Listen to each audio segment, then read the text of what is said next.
What's up everybody, it's 2 over Yelo Autosports. In today's video I'm going to be detailing this Acura NSX. Now this is probably the 10th or 11th NSX I've done in the last few years, so I'm pretty familiar with these cars. I myself own one and I'm a huge fan of the Acura NSX. I mean, it's just a JDM legend, a classic. So I'm just going to talk to the detail a little bit as I go through it. First things first, I always start with the wheels. In this case, the wheels were pretty clean, so I didn't have too much to deal with, but I will always do a little bit mix of a all-purpose cleaner as well as an iron deposit remover or wheel cleaner. And from there, I'll use a nice soft bristle brush, and then I'll use this brush here specifically to get behind into the actual barrel of the wheel. So I'll usually spend a good 20 minutes on all 4 wheels, depending on how dirty they are. Sometimes it might take a little bit longer. Sometimes I might even have to repeat the process twice. But I always do the wheels first just to get them out the way.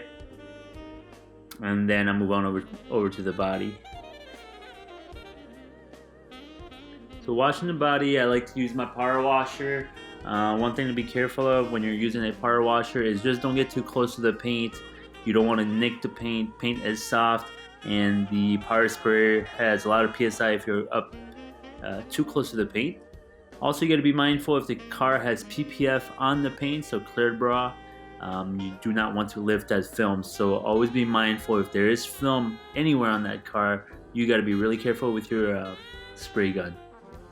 Here I'm going with my foam gun, just like to get the whole car lathered up, and then I'll just go into washing it. Now, you always work your way from the top down, and I actually have 2 different mitts. I use one as my primary for the body, which I know is cleaner, and then I'll usually go and grab my second one, which will be more for the side skirts and the bumpers, the areas that I know are going to have a lot more grime. So having 2 different sponges, I just can trust that one is always going to be cleaner than the other, and the goal is to minimize scratches, right? We're removing the scratches already, we don't want to add any more. So here I go into clay bar. Clay bar is really important. You got to do all this before you paint correct. If there's anything embedded in the paint, you don't want to rub that with your buffer, so you got a clay bar. So going into paint correction with the NSX, like I said earlier, I'm pretty familiar with them. I've done a lot of them. Their paint is generally pretty soft, and in this case I use a microfiber pad with Meguiar's 110, and then we polish with 210. So my word of advice is always spend a good 25 minutes at the beginning just to do a test spot. You'll know then what you should be using. Once you've got that locked down and you can see that you are getting pretty good results, then you know that you have a good combination on hand, and you can go ahead and use that for the remainder of the car.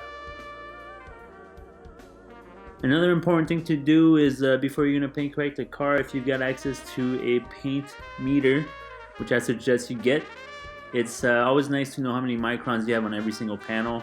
It's going to tell you if a panel's been repainted or if it's just really thin. To be an educated detailer, you want to know how much paint you've got. The last thing you want to do is burn through the paint. So invest in a paint meter and just read all the panel. It's also nice to be able to tell the client how much paint is on the vehicle itself. It just shows that you are really paying attention to the paint.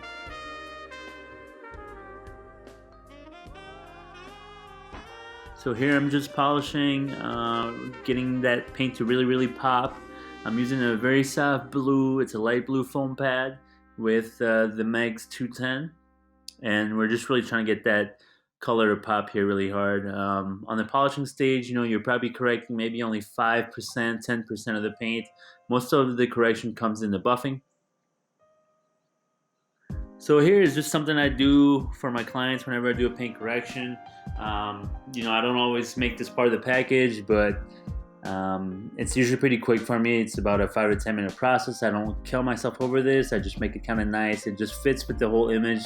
When a client's going to see its car from the exterior, it's just nice to see everything kind of shine together.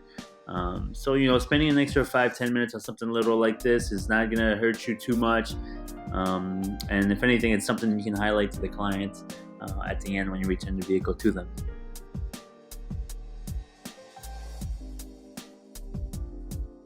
Moving on to ceramic coating the vehicle. After I've got everything leveled and all polished up, you're going to use isopropyl alcohol, or you can use panel wipe from G-Technique and just wipe everything down, get that surface nice and free of solvents, and then from there you can just use ceramic coating of your choice. I use G-Technique's Crystal Ceramic Ultra in this case. It's a great coating, great company. They make killer products.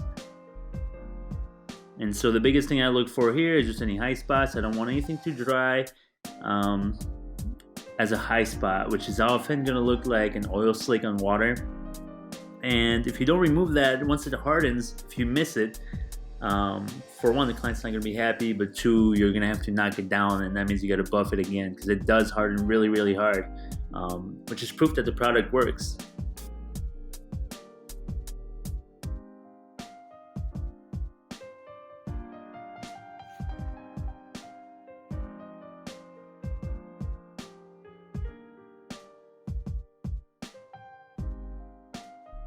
So that's about it. That's the whole process in short.